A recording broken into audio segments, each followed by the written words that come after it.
Queridos, eu quero te contar um pequeno relato que aconteceu em janeiro desse ano, em janeiro nos Estados Unidos, numa cidade do interior da Carolina do Sul.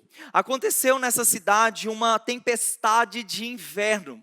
Aconteceu uma grande tempestade nessa cidade, e durante essa tempestade, nosso personagem central aqui, o Carlos, ele viu o Chris. O Chris era um morador de rua, e imagine você, ali naquela situação de tempestade, o cara morando na rua, ele encontrou o Chris juntamente com o seu cachorro no meio daquela tempestade. Quando você vê uma pessoa numa situação de vulnerabilidade como essa que o Chris foi encontrado, no meio de uma tempestade de frio, qual seria a atitude? Qual seria o seu coração? O que você faria para socorrer aquela pessoa?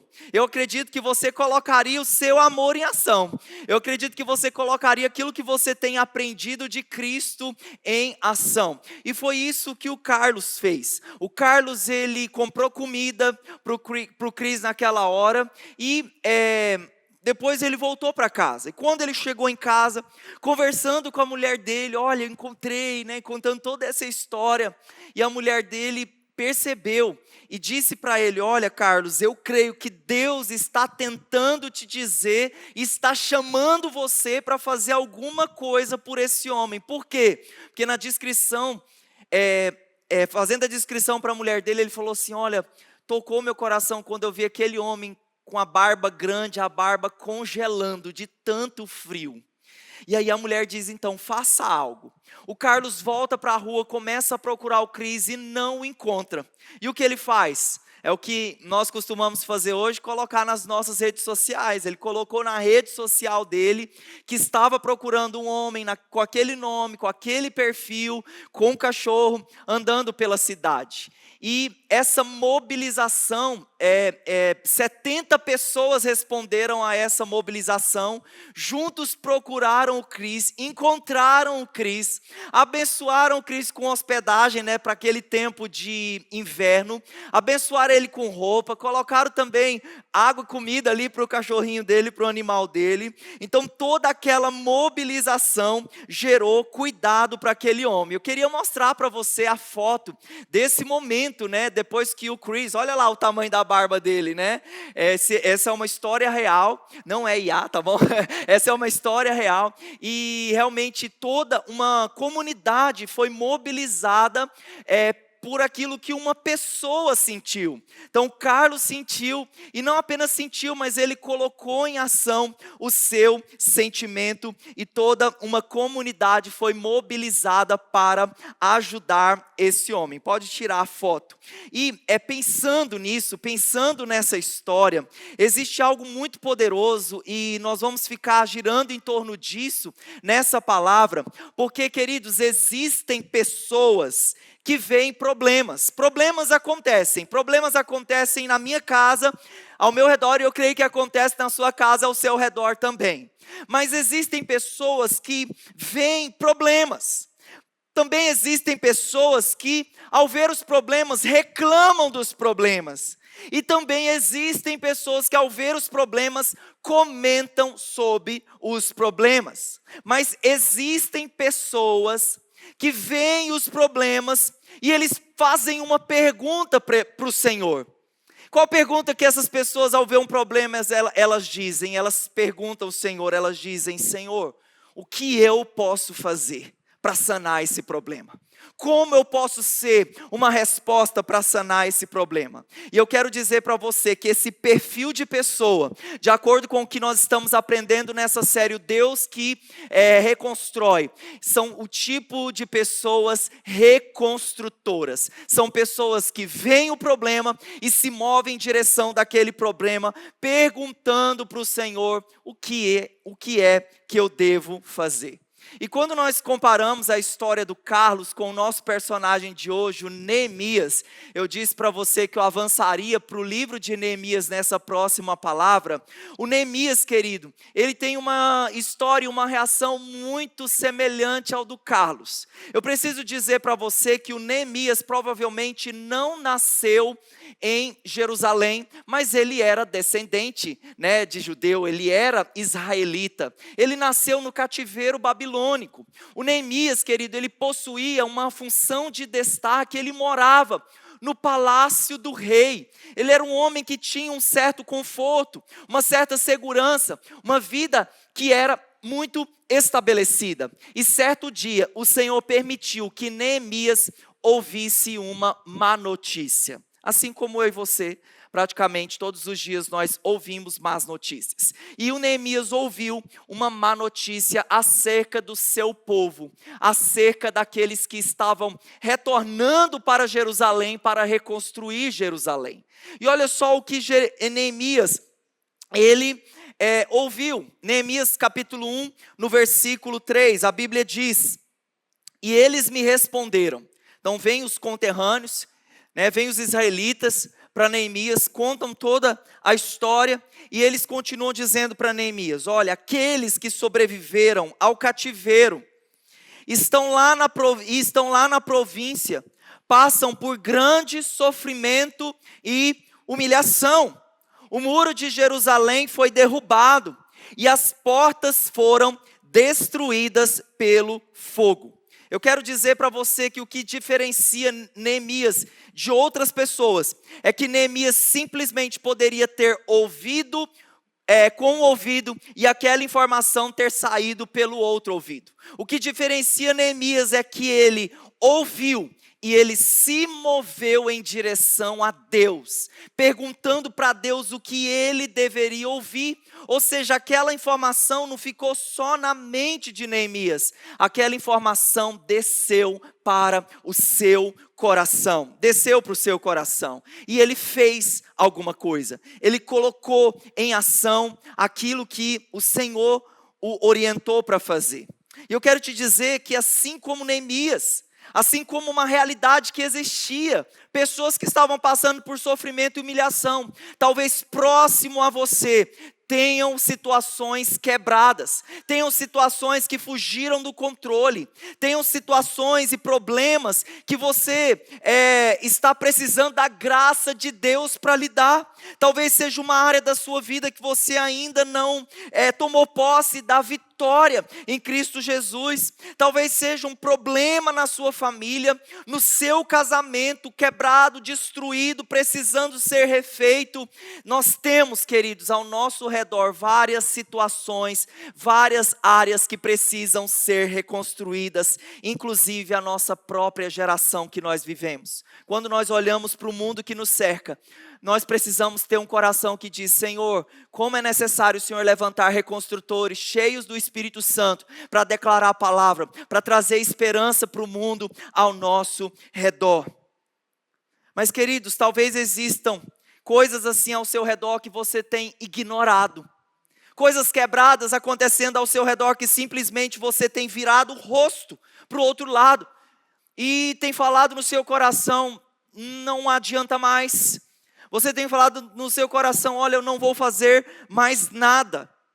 Mas, queridos, quando Deus permite que nós enxerguemos situações como essa, não são para que nós nos tornemos especialistas em apontar problemas, mas o Senhor nos chama para nós identificarmos os problemas e nós participarmos da reconstrução de áreas e de situações quebradas em Cristo Jesus. Deus nos levanta como reparadores de brecha, Deus nos levanta como restauradores em nome de Jesus.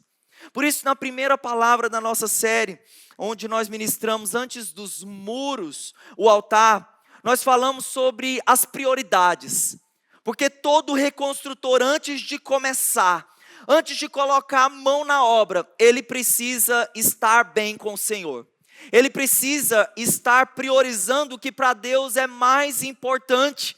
as disciplinas espirituais, cultivar a presença de Deus, priorizando a palavra. Então, quando eles restauraram o altar, era isso, era Deus em primeiro lugar. Mas a reconstrução não para aí, ainda tinha muito trabalho para fazer, e ainda muita coisa ao nosso redor para ser reedificada. Hoje, quando nós estamos falando de muros, os muros na sua casa, eles significam proteção.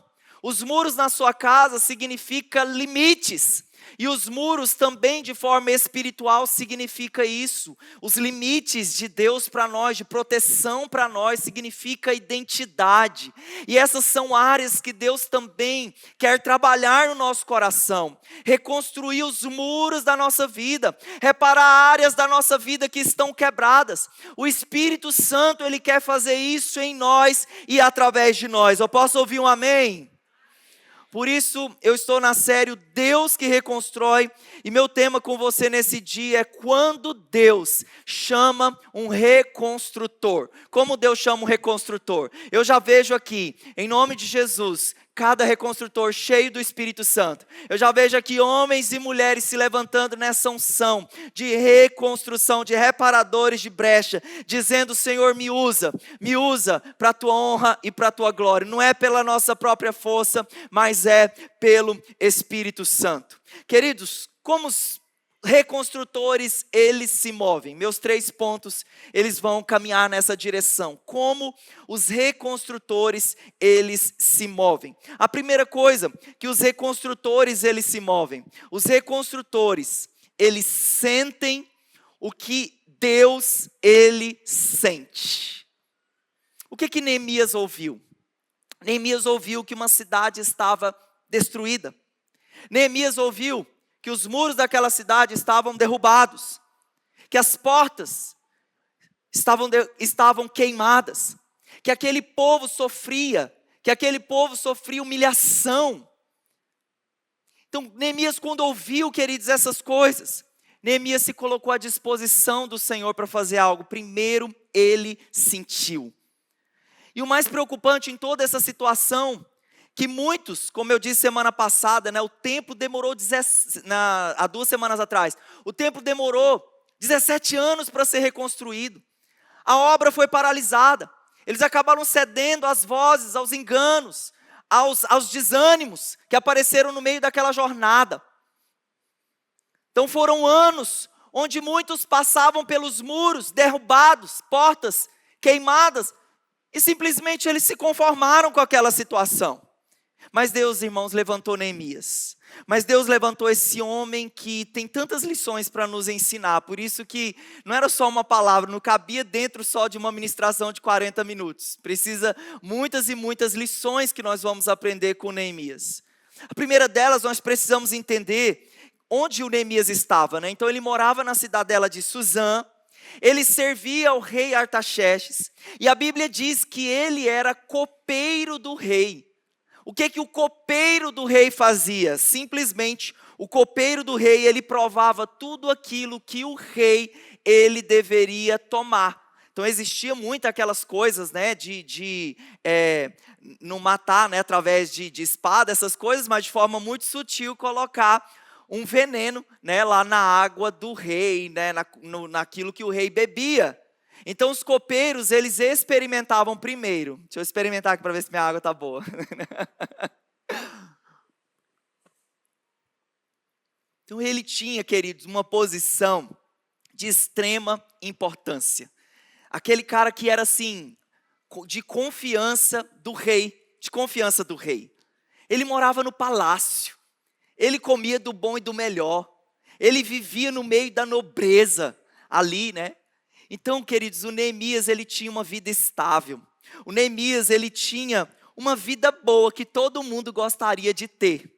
Mas, queridos, a Bíblia diz que quando Neemias, ele ouviu essa má notícia acerca do seu povo, a Bíblia diz que o Neemias, ele fez alguma coisa. Então aqui em Neemias capítulo 1, no versículo 4, você vai ver coisas tão práticas e tão poderosas ao mesmo tempo que o Neemias colocou em ação. A Bíblia diz: quando eu ouvi essas coisas, eu sentei-me e chorei. Passei dias lamentando-me e jejuando e orando ao Deus dos céus. Sabe, quando eu estava lendo esse texto de Neemias, a pergunta que eu me fiz e que eu escrevi lá no meu caderno de meditação: qual seria a minha reação? O que eu faria se eu estivesse no lugar de Neemias? Se eu ouvisse que meu povo, que meus parentes, que as pessoas próximas a mim, que as pessoas que trabalham comigo, se elas estivessem passando por momentos de sofrimento e humilhação, o que eu faria? Agora eu jogo essa pergunta para você. O que você faria? O que você faria? Porque eu quero dizer para você, irmãos, que o Neemias ele sentiu, que o Neemias ele se moveu em direção ao que o Senhor estava fazendo. Queridos, nós vivemos na geração conhecida como a geração do Screw. O que é a geração do Screw? É uma linguagem das redes sociais, esse Screw. O que é o Screw? Então você está lá no seu Instagram, né, na sua rede social, passando o feed. E aí, por exemplo, né, a terra tem sido abalada nos últimos dias por muitos terremotos, né? Inclusive aqui em Belém, né, sentiram os tremores, né, quando aconteceu na Venezuela, e na semana passada houve um terremoto na Colômbia. Então imagine você, como eu, vi vídeos de casas caindo. Então qual que é o fenômeno do Screw? Eu estou vendo uma tragédia e quando passa 2 segundos, eu pulo o post. Aí eu já pulo o post para uma coisa de piada. E em uma questão de 2 segundos eu já começo a... Daqui a pouco eu vejo uma propaganda. Daqui a pouco eu vejo um gatinho. Quem gosta de vídeos de gatinho. Então, rapidamente nós temos uma grande gama de emoções. Nós vemos as coisas passar e simplesmente é assim, não vou fazer nada, não posso fazer nada, né? E queridos, eu quero dizer para você que o Neemias, ele não passou para o próximo post. O Neemias ficou ali, aquilo que ele ouviu entrou no coração dele. Ele sentiu, ele permaneceu, ele teve decisões e atitudes que são modelo e exemplo para mim e para você. Ele chorou, ele jejuou, ele orou, e as suas reações servem de exemplo para nós. Então a primeira reação do Neemias não foi reclamar, não foi ligar para o call center, porque lugar de reclamação é call center, sim ou não? E você morre de raiva ligando para call center. Então lugar de reclamação é call center. Eu quero dizer para você, Deus e oração não é lugar de reclamação, não. O que nós temos que fazer é pegar os nossos problemas e converter eles em oração. Murmuração em oração. Porque murmuração e reclamação é linguagem do inferno. Oração é linguagem do céu. E quando a gente conecta a linguagem da oração, chega direto nos ouvidos do nosso Deus. Quero dizer para você, Deus não quer ficar ouvindo lamúria de problema sem que aconteça um envolvimento do seu coração. Porque, queridos, o Neemias, ele não fez como muitos de nós fazemos quando ouvimos situações difíceis na nossa vida, nós nos desesperamos. Arrancamos o cabelo da nossa cabeça e dizemos, e agora, Senhor, o que vamos fazer? O que o Neemias ele fez com a dor dele? Isso é uma lição para nós. As nossas dores, elas devem ser colocadas diante do trono do nosso Deus.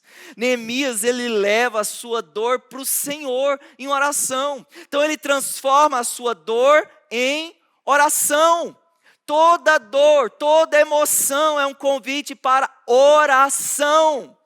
Então Neemias pega essas emoções extremas, essas informações extremas, e ele traz para o Senhor. E aí Deus começa essa reconstrução com o coração desse reconstrutor chamado Neemias. E eu preciso abrir um leque aqui para você sobre essas 4 coisas que Neemias fez. Porque em primeiro lugar a Bíblia diz que ele se assentou e chorou. Ele se assentou e chorou. Então a primeira reação do Neemias foi de uma profunda dor e uma profunda empatia pelo seu povo. Então Neemias teve empatia. E eu preciso diferenciar para você o que é empatia e o que é apatia. Apatia, né, toda palavra que começa com A, né, significa que tem um não, uma coisa negativa ali. Apatia, queridos, é quando nós ouvimos algo, quando nós vemos alguma dor e nós não fazemos nada, nós dizemos, não é minha culpa, não é o meu problema, eu não vou me envolver com isso. Agora a empatia é quando você ouve, é quando você sente, é quando você vê a dor de alguém e você decide se importar. Você decide fazer algo. Você decide até mesmo em primeiro lugar perguntar para o Senhor. Queridos, nós estamos falando aqui de se assentar e chorar. E certa vez um dos pais da igreja, ele fez uma oração ao Senhor. Ele disse, Senhor, dá-nos o dom das lágrimas. Dá-nos o dom das lágrimas. E eu pergunto para você, irmão, se você chora, quando você toma conhecimento das necessidades das outras pessoas, se você ainda chora pelos perdidos, se você ainda chora pelo que mais toca o coração do nosso Senhor, como diz a palavra, Ele está aguardando que todos se arrependam. Se você quando passa pelas ruas da nossa cidade, irmãos, eu quando passo na porta de distribuidoras de bebida, eu vejo essas distribuidoras de bebida de madrugada lotadas de jovens, o meu coração se move e eu digo, Senhor, que a nossa cidade seja visitada novamente com o poder do alto, que esses jovens encontrem a tua igreja, encontrem a palavra, encontrem Jesus. Eu simplesmente não passo na porta desses lugares perniciosos, cheios de demônios e ignoro. Irmãos, não podemos fazer isso, os nossos olhos precisam estar cheios de lágrimas. A nossa cidade na semana passada foi extremamente marcada por um caso que aconteceu dentro de uma família. Eu ouvi aquele vídeo daquele menino dizendo, mamãe, eu não quero ir para a casa do meu pai. Irmãos, aconteceu dentro de uma casa. Por isso que eu digo, irmãos, para você que eu tenho carregado um peso de oração pelas famílias. Que Deus toque as famílias da nossa cidade. Por isso, queridos, é necessário corações que choram, que veem as situações, lamentem, chorem e dizem, Deus, só Tu, só o Senhor é a esperança, só o Senhor é a esperança que esse mundo precisa. Será que Deus pode encontrar um coração que chora?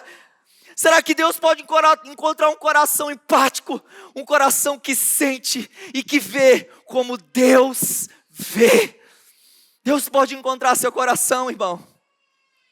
Outra coisa que o Neemias ele fez, ele lamentou por dias.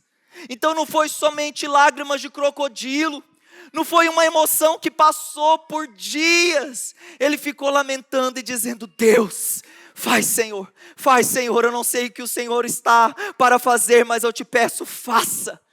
É carregar um encargo, é carregar um peso, é carregar uma oração que persiste, é carregar um clamor que é genuíno. A outra coisa que ele fez para quebrantar o seu coração, para ouvir a voz de Deus, para tomar uma decisão, para saber se ele avançaria ou não, foi jejuar, foi matar a carne dele retirando comida, para que ele se alimentasse do pão do céu e o pão do céu o direcionasse. E por último, querido, nós temos a oração de Neemias, porque como eu disse, ele transformou aquela dor em oração. Ele transformou aquela dor em oração diante do Senhor. E eu digo para você, irmão, com clamor no meu coração, se nós estivéssemos colocando essas disciplinas espirituais como um hábito persistente e diário diante do Senhor. Se eu e você e nós como igreja do Senhor estivéssemos praticando as disciplinas espirituais com mais intensidade, eu digo para você quantas dores não seriam tratadas pelas mãos do Senhor. Quantos problemas, queridos, não seriam solucionados. Quantas respostas nós encontraríamos em Deus simplesmente ao dobrar os nossos joelhos e a pedir uma palavra. Então, queridos, antes mesmo de Neemias engajar na obra, colocar essas pedras de volta no lugar, o Neemias, ele se volta para o Senhor. O Neemias, ele faz uma oração dizendo, Deus, se for possível, o Senhor mesmo me envia para essa batalha. Então Neemias, queridos, transformou a oração dele em uma resposta. Ele se colocou à disposição do Senhor. E talvez, queridos, tem coisas que estão incomodando você. Tem coisas e alguns problemas que talvez você está enxergando. Eu, por exemplo, como igreja, né, convivendo com a nossa realidade, eu entendo que nós como igreja não somos perfeitos. Né? Se você acha que nós somos perfeitos, você pode procurar outra igreja, porque aqui não temos perfeição. E temos tantas áreas da nossa vida e da igreja que precisam de ajustes, que precisam de crescimento. E nós, queridos, nunca podemos ser as pessoas que somente apontam os problemas. Vem aqui, pastor, vamos conversar aqui. Eu quero listar para você os 30 problemas da igreja. Querido, você precisa ser aquela pessoa que aponta o problema e traz a solução também como resposta. E eu quero dizer para você que foi assim que nasceu o Ministério Moviteia aqui na igreja. Porque a Ana Paula e a Carla, né, que são líderes desse ministério, elas tinham uma dor no coração delas. Elas são mães de crianças no espectro autista.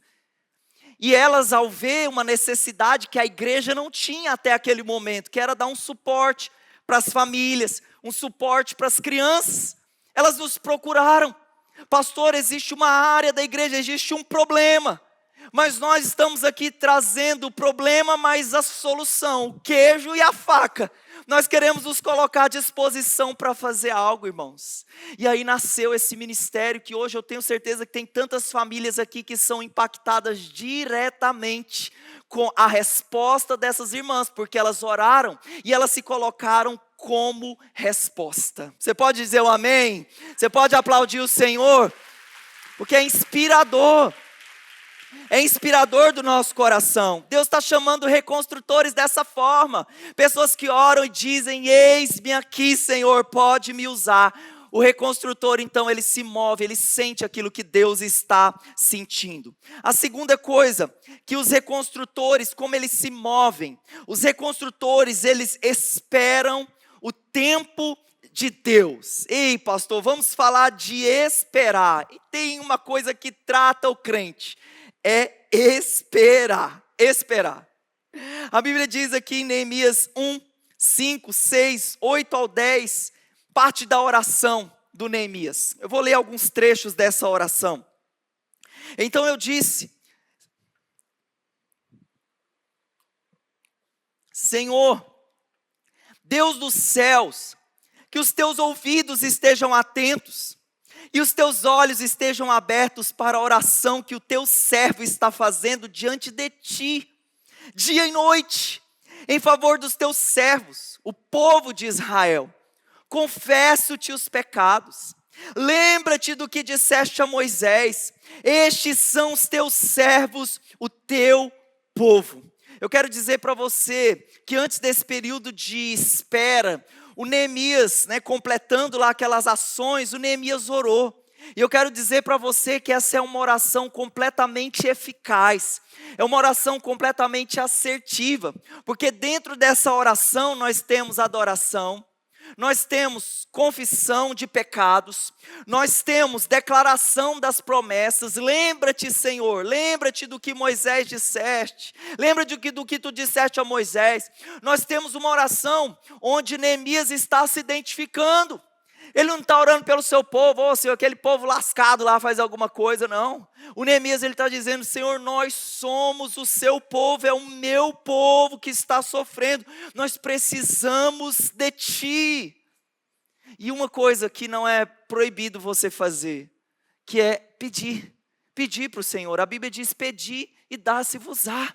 Peçam, busquem, vocês encontrarão. E o Neemias, depois de todo esse roteiro, depois de toda essa jornada de adorar, de confessar, de lembrar ao Senhor, ele termina, Deus. Ele faz essa resposta se colocando à disposição do Senhor. Ele diz no versículo 11, 11. Faze com que hoje este teu servo seja bem sucedido, concedendo-lhe a benevolência deste homem. Querido, Neemias queria fazer algo. Mas antes de fazer algo, ele pergunta para o Senhor. Antes de fazer algo, ele pede ao Senhor. E Neemias, queridos, nos ensina que antes mesmo de fazer alguma coisa, as nossas orações, elas precisam estar alinhadas com a palavra de Deus. Quais são as decisões que você está tomando baseadas em uma palavra, e não em um sentimento, e não em uma emoção? Ele nos ensina isso, a orar a palavra. Pense numa oração poderosa, aprenda com Neemias, grava aí esse capítulo 1, ore isso, ore ao Senhor, contextualizando aí na sua realidade. E aí, queridos, depois de orar, depois de colocar diante do Senhor essas situações, nós avançamos para o capítulo 2 de Neemias. E no versículo 1 do capítulo 2, nós temos aqui uma coisa impressionante. Queria que você lesse comigo.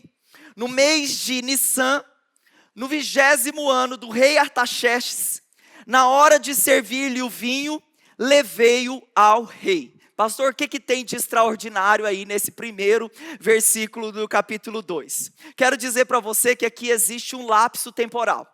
Que o Neemias, quando ele ouviu aquela informação, que como Jerusalém estava, era o mês de Quisleu. E aqui nós estamos no mês de Nissan. Então, queridos, o que passou? Qual foi o lapso temporal? Aproximadamente 4 meses se passaram. 4 meses se passaram entre a oração, 4 meses se passaram entre a oração e a resposta. 4 meses se passaram entre a oração e a resposta. O que isso significa, irmãos? Quando Neemias viu a necessidade, ele não saiu desesperado como um frango sem cabeça. O Neemias, ele não foi juntar um exército. O Neemias, ele não saiu correndo. O Neemias, ele não fez campanha. O que ele fez? Ele orou. Ele esperou em Deus. Ele ficou ali perguntando para o Senhor. Ele ficou ali sabendo se Deus o enviaria para aquela batalha. Por isso, queridos, nós aprendemos uma coisa, registre isso que eu vou te falar. O Neemias, ele não confundiu urgência com pressa. Neemias não confundiu urgência com pressa. Uma coisa nós aprendemos no meio disso daqui, e eu quero que você fique e registre isso no seu coração. Nem toda batalha que aparece diante de você é uma batalha para você. Nem toda batalha que aparece diante de você é uma batalha para você. Nós precisamos ter como Neemias. Neemias é o nosso exemplo aqui, discernimento. Eu ouvi, e agora antes de tomar qualquer decisão, eu vou entender qual que é o tempo, e eu vou entender qual que é o modo de Deus agir. E eu quero dizer para você qual que é o nosso problema. Nós estamos entrando muitas vezes em batalhas que Deus não nos convidou para elas. E aí nós vamos descobrir o quê? Que é como se você tivesse, imagine comigo, nessa grande muralha, uma escada, e você subindo uma grande escada, e seu objetivo é chegar lá no topo. E você chega no topo, e olha para o que tem além daquele topo, e você diz, era isso? Era por isso que eu estava subindo? Queridos, é isso que acontece muitas vezes com pessoas que entraram em batalhas das quais Deus não as chamou. Elas ficam frustradas, elas estão demonstrando cansaço, elas gastaram energia demais e elas descobrem no final do processo ou no meio da jornada que Deus não pediu para que elas participassem daquela guerra e daquela batalha. Neemias, ele entendeu um princípio. Antes de entrar nessa batalha, eu preciso ouvir a voz de Deus. Deus, o Senhor quer me enviar? Deus, o Senhor quer me promover?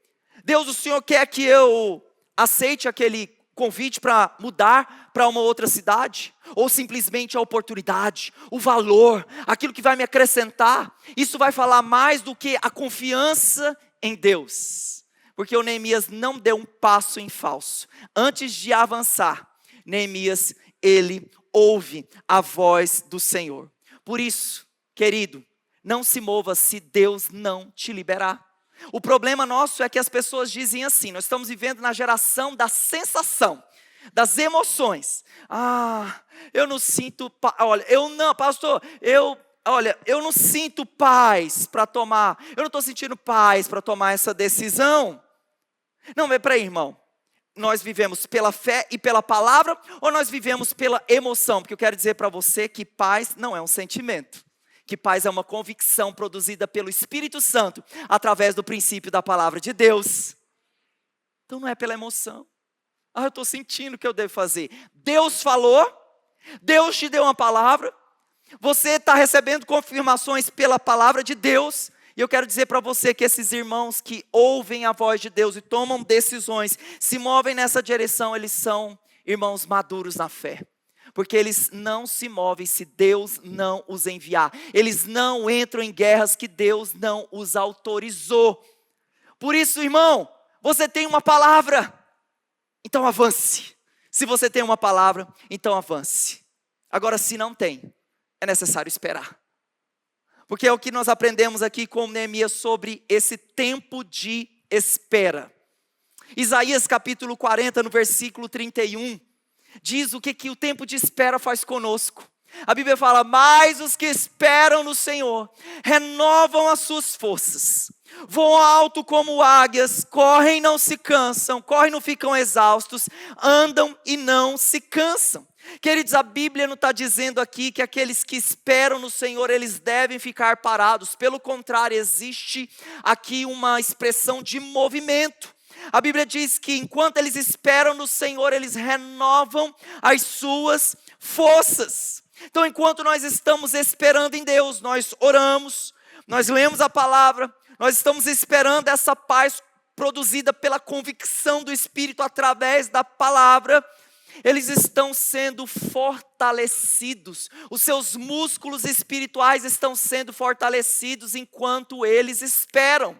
Então esperar em Deus é menos do que como você estivesse numa rede, lá de boa, curtindo a vida, esperando a vida passar. Esperar em Deus é mais sobre eu permanecer em Deus, aguardar o tempo de Deus, e quanto eu aguardo em Deus, e quanto eu espero em Deus, os meus músculos espirituais estão sendo fortalecidos. Mas muitas pessoas, elas estão perguntando, será porque a promessa ela tarda? Será porque Deus ainda não fez na minha vida? Será porque eu estou esperando tanto? Querido, eu quero dizer para você que nós temos mania de controlar, de querer controlar o nosso destino. Nós temos a mania, queridos, de controlar o amanhã. Você ora hoje, e graças a Deus, se você estiver orando, já é um passo maravilhoso.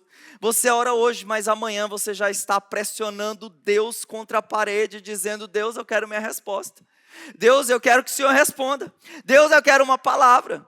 E eu quero dizer para você que esse comportamento é um comportamento que reflete o comportamento da nossa geração. Isso se chama ansiedade. E eu quero dizer para você o que a ansiedade ela cria. A ansiedade ela cria atalhos. Enquanto nós esperamos com paciência no Senhor, a paciência ela vai gerar o cumprimento da promessa de Deus no nosso coração. Por isso eu quero dizer para você que a ansiedade nos faz criar atalhos, mas a paciência ela gera a promessa. Quero dizer para você que o Abraão, ele tentou pegar um atalho, tentou fazer um gatinho, o famoso gatinho que a gente sabe que conhece aqui em Palmas. A Bíblia diz que Deus deu uma promessa para Abraão, você vai ser um pai de uma grande multidão, seus descendentes serão como as estrelas do céu, como as areias do mar, mas a promessa demorou. Deus, o Senhor está demorando. Então vamos dar um jeitinho, brasileiro, já que Deus está demorando, vamos apressar um pouquinho o tempo de Deus. E aí a Bíblia diz que ele acaba caindo na situação de fazer Ismael. Então nós vemos na história do povo de Deus que Ismael foi gerado num atalho que Abraão pegou. Não era o tempo de Deus, não era a promessa de Deus. Mas depois, quando Deus diz a Abraão, não é Ismael. Ismael, o que atalhos eles geram é carnalidade. Ismael foi conhecido como filho da carnalidade.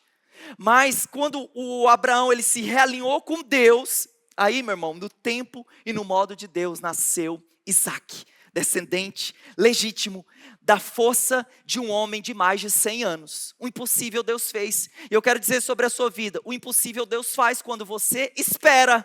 O impossível Deus faz quando você gera as promessas em Deus. Se o que fazer, pastor, com a minha ansiedade? O que fazer com a minha ansiedade, além de tomar uns remédios de vez em quando? Primeiramente, querido, faça o que a Bíblia diz em 1 Pedro capítulo 5, no versículo 7. A Bíblia diz: lancem sobre ele toda a sua ansiedade, porque ele tem cuidado de vocês. Lançar, abrir mão, abre mão, meu irmão, desse fardo. Abre mão desse peso. Se você orou, começa a confiar no Senhor. O salmista diz lá no Salmo 40, versículo 1: esperei com paciência no Senhor pela ajuda de Deus, e Ele me escutou, e Ele me ouviu o pedido do meu socorro. Querido, lança suas ansiedades para o Senhor, entrega para o Senhor as situações. A Bíblia diz que o Senhor, Ele vai ouvir o clamor, o seu clamor. Clamor do necessitado. Ele ouve o clamor do necessitado. Eu posso ouvir um amém? Não podemos transformar, queridos, a nossa espera em desespero. O Neemias, ele esperou em Deus. Ele não entrou naquela batalha sem a permissão de Deus. Por isso os reconstrutores, eles têm um coração que sente. E os reconstrutores, eles têm um coração que espera pelo tempo e pelo modo de Deus agir. E em terceiro e último lugar, para nós orarmos, os reconstrutores, irmãos, eles dependem de Deus. É um conjunto perfeito aqui que o Neemias nos ensina: sentir, esperar e depender.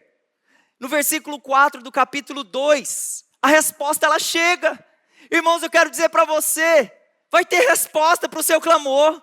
Vai ter resposta para a sua oração. Houve, clamou. Neemias não é diferente de mim, de você. Ele é um homem como eu e como você. É só nós aprendermos como a fé, ela se move.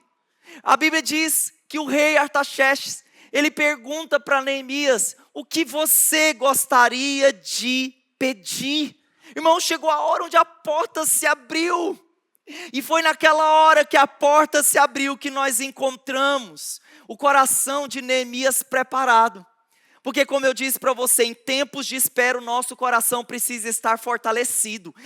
Deus está nos renovando. Então o que Neemias fez com o tempo de espera dele? Neemias, ele pensou: olha, se eu pedir ao Senhor que a missão que eu quero ir, então primeiro eu quero ouvir se o Senhor vai me liberar a permissão. Eu quero ir, para ir eu vou reconstruir, mas eu não tenho um tostão no meu bolso, eu sou um copeiro, não sou um milionário. Eu preciso de materiais, irmão, no tempo da espera, Neemias simplesmente fez o projeto. No tempo da espera, simplesmente, Neemias, ele ficou calculando, ele ficou desenhando, ele ficou pensando. No tempo da espera, e quando a oportunidade chegou, o que você gostaria de pedir? Simplesmente ele abre a gaveta e mostra: está aqui, eu tenho um projeto. Irmãos, é assim conosco. O que é que você está fazendo no tempo de espera? Esperei com paciência no Senhor, mas o que você está fazendo no tempo da espera? Então não é cruzar os braços, mas enquanto você está esperando, você está projetando, planejando, aguardando no Senhor. Queridos, o Neemias, ele estava visualizando em fé. Por isso eu preciso perguntar para você: o que é que hoje você está gerando em fé? No seu útero espiritual, o que é que você está gerando em fé? Hoje de manhã eu falei disso, né? Nós estamos grávidos, lá em casa do terceiro filho. E nesse tempo de espera, nesse tempo, né, onde o bebê está sendo gerado, a lista da pastora Luana é gigantesca. E aí, meu irmão, é fralda, é quarto, é tudo, é viver pela terceira vez as mesmas coisas. Ela é uma mulher de fé.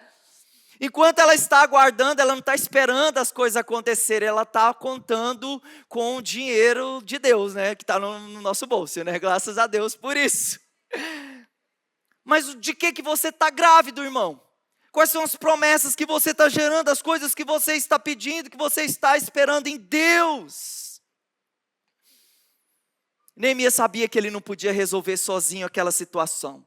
Inclusive, uma informação interessante, que foi o próprio Artaxerxes que havia assinado um documento de proibição da continuidade da reconstrução, alguns anos atrás.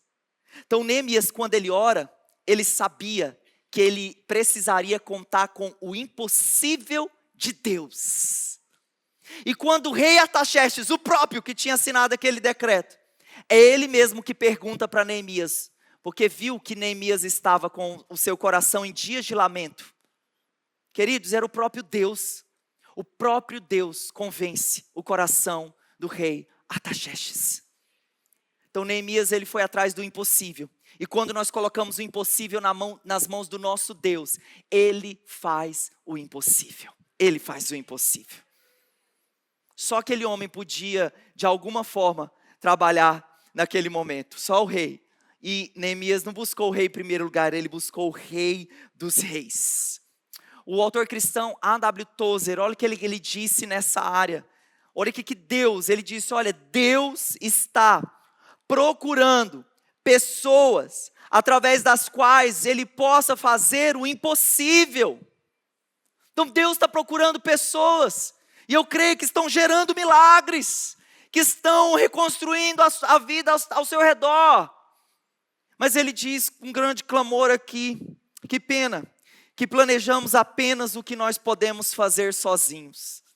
Aí a gente olha para a nossa conta, a gente olha para a nossa realidade e diz, é impossível. Mas irmãos, Deus está procurando pessoas que vão em todo momento confessar a sua fé e declarar, eu tenho um Deus que para Ele nada é impossível. Nada é impossível.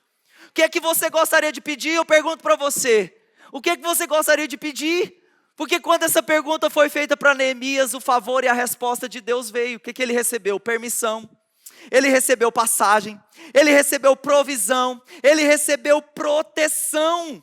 E queridos, é algo extraordinário. Todos os pedidos que Neemias fez diante do Senhor foram respondidos.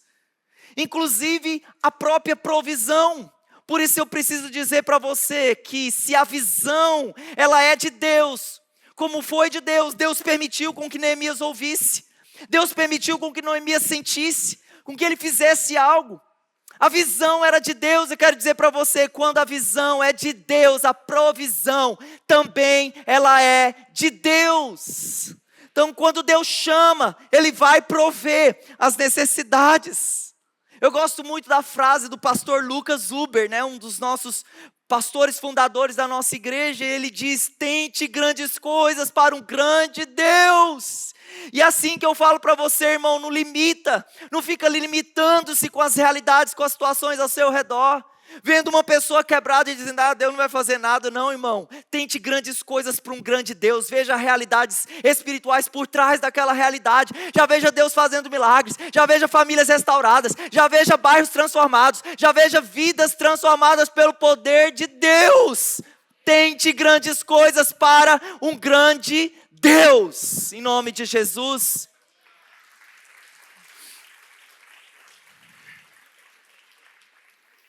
Mas Neemias, querido, não termina isso dando glória para ele mesmo. Sabe quando a resposta de oração vem? Jesus descreveu 10 homens que ele curou e um só voltou para trás para agradecer.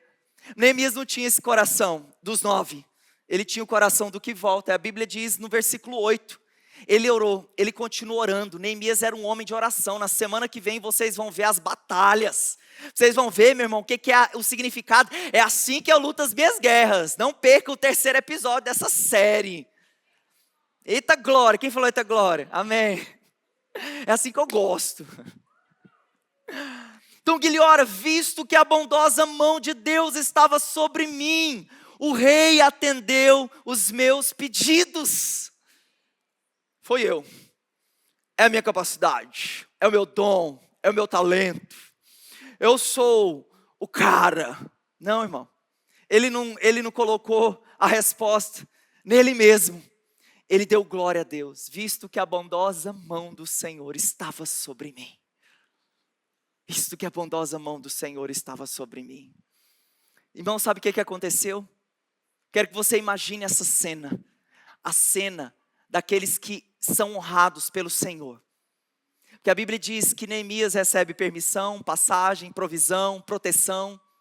Neemias sai do palácio, escoltado pela Polícia Federal da época. Olha que honra!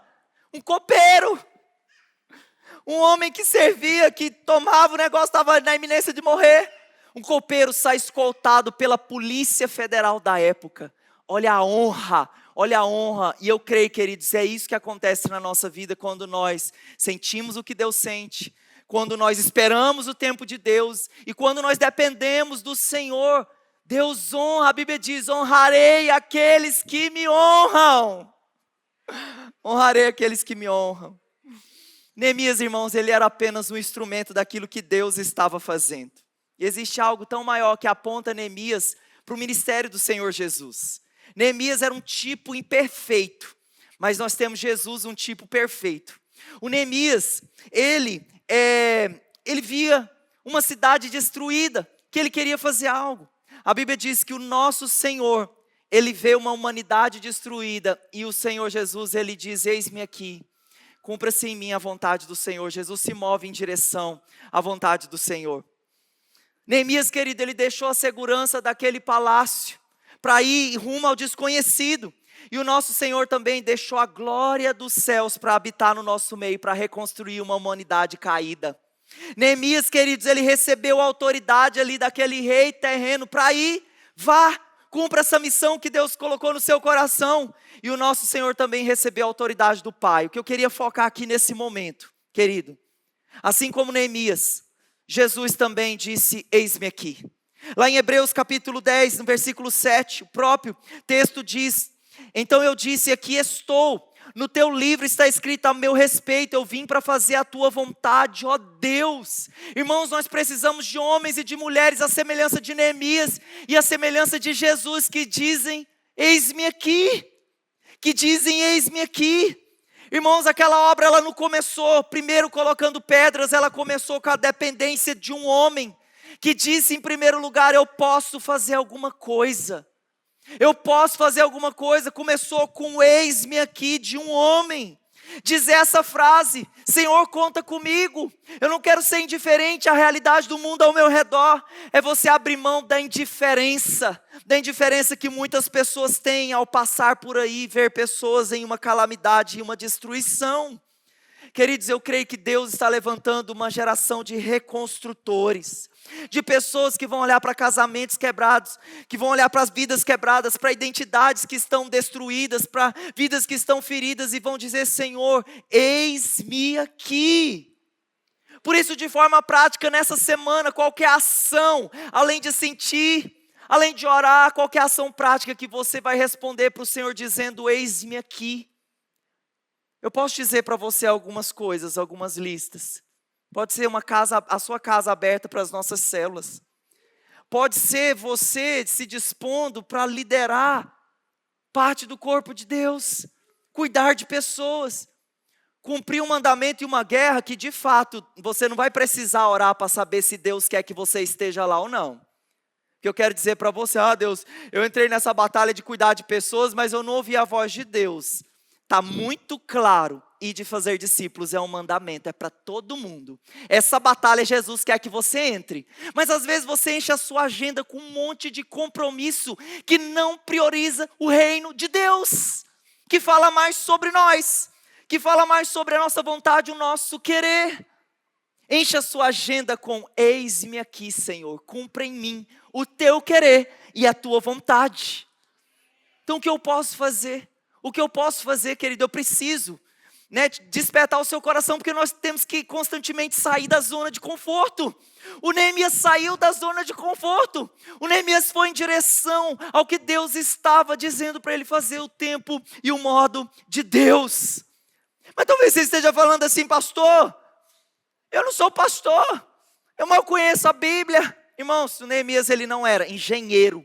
O Neemias não era pedreiro, o Neemias não era militar, o Neemias era um simples copeiro, mas um simples copeiro que Deus usou, porque é assim que Deus faz. Deus ele usa pessoas com coração quebrantado e contrito para fazer a obra dele na face da terra. Deus não usa pessoas que estão cheias de si, ele usa pessoas que dizem, eis-me aqui, eis-me aqui. Então a pergunta hoje, querido, você está disponível? O Senhor pode contar com você? Fique de pé no seu lugar. Nós ouvimos falar sobre o coração. Quando Deus chama um reconstrutor. E quando Deus chama, queridos, um reconstrutor, os reconstrutores, eles sentem o que Deus sente. Os reconstrutores, eles esperam tempo e o modo de Deus agir. E os reconstrutores, eles dependem do Senhor. Queria que você fechasse os seus olhos nessa hora.